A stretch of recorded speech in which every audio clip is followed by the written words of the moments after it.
Martin കുടുംബത്തിലെ പ്രാർത്ഥനാ ജീവിതത്തെക്കുറിച്ചാണ് ഈ വീഡിയോയിൽ പ്രതിപാദിക്കുക. ആ കുടുംബത്തിൽ സുവിശേഷം, ക്രിസ്ത്യാനികരണം, വിശുദ്ധരുടെ ജീവചരിത്രം തുടങ്ങിയവ പതിവായി വായിച്ചിരുന്നു.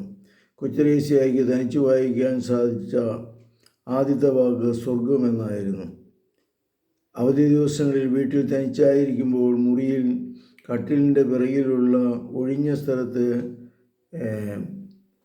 വിരിച്ച് മറച്ച് നല്ല ജീവിതത്തെക്കുറിച്ചും നിത്യതയെക്കുറിച്ചും ആ പിഞ്ചു ഹൃദയം ധ്യാനിക്കുക പതിവായിരുന്നു.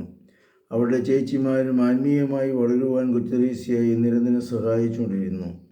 ഒരിക്കൽ പൗളിനെക്കുറിച്ച് അവൾ എഴുതി, എല്ലാ ദിവസവും രാവിലെ അങ്ങ് എൻ്റെ അടുക്കൽ വന്ന് ചോദിച്ചിരുന്നു, ഞാൻ നല്ല ദൈവത്തിന് എൻ്റെ ഹൃദയം സമർപ്പിച്ചുവോ എന്ന്.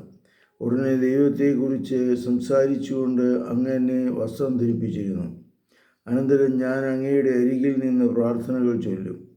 നല്ല ദൈവത്തെ ഞാൻ വളരെയധികം സ്നേഹിച്ചു.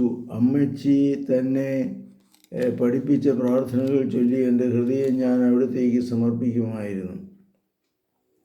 ഒരു വിശുദ്ധിയായി തീരുവാൻ അത്യധികം ആഗ്രഹിച്ച സെലിഗുരിൻ വിശുദ്ധമായ ക്രിസ്തീയ ജീവിതമാണ് നയിച്ചിരുന്നത്. തീക്ഷ്ണമായ ദൈവഭക്തിയും പ്രാർത്ഥനയും ഉണ്ടായിരുന്നത് കൂടാതെ അനേകം പാവപ്പെട്ടവർക്കും രോഗികൾക്കും അശരണർക്കും വിവിധ രീതിയിലുള്ള സഹായവും തുണയും നൽകിയിരുന്നു.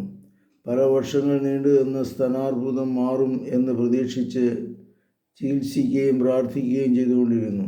എങ്കിലും ആ നിഷ്കളങ്ക മനസ്സിൽ പതിഞ്ഞ അമ്മയെക്കുറിച്ചുള്ള സ്മരണ അവളിൽ ജീവിതാവസാനം വരെ നിലനിന്നു. അതേ സംബന്ധിച്ച് അവൾ തൻ്റെ ഓർമ്മക്കുറിപ്പിൽ പങ്കുവയ്ക്കുന്നു.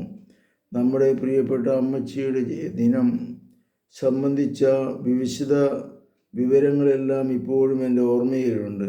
വിശിഷ്യ അമ്മച്ചിയുടെ ഭൗമിക വാസത്തിൻ്റെ അവസാന ആഴ്ചകൾ അവിസ്മരണീയം തന്നെയാണ്. അമ്മച്ചി ഇപ്പോഴും പ്രാർത്ഥന ചെയ്യുവാൻ സഹായിച്ചിരുന്നു. പരിശുദ്ധ പരമദൈവികകാരുണ്യത്തിന് എന്നേരവും ആരാധനയും സ്തുതിയും പുകഴ്ചയും ഉണ്ടായിരിക്കട്ടെ. ഈശോ മിശിഹായ്ക്കും സ്തുതിയായിരിക്കട്ടെ.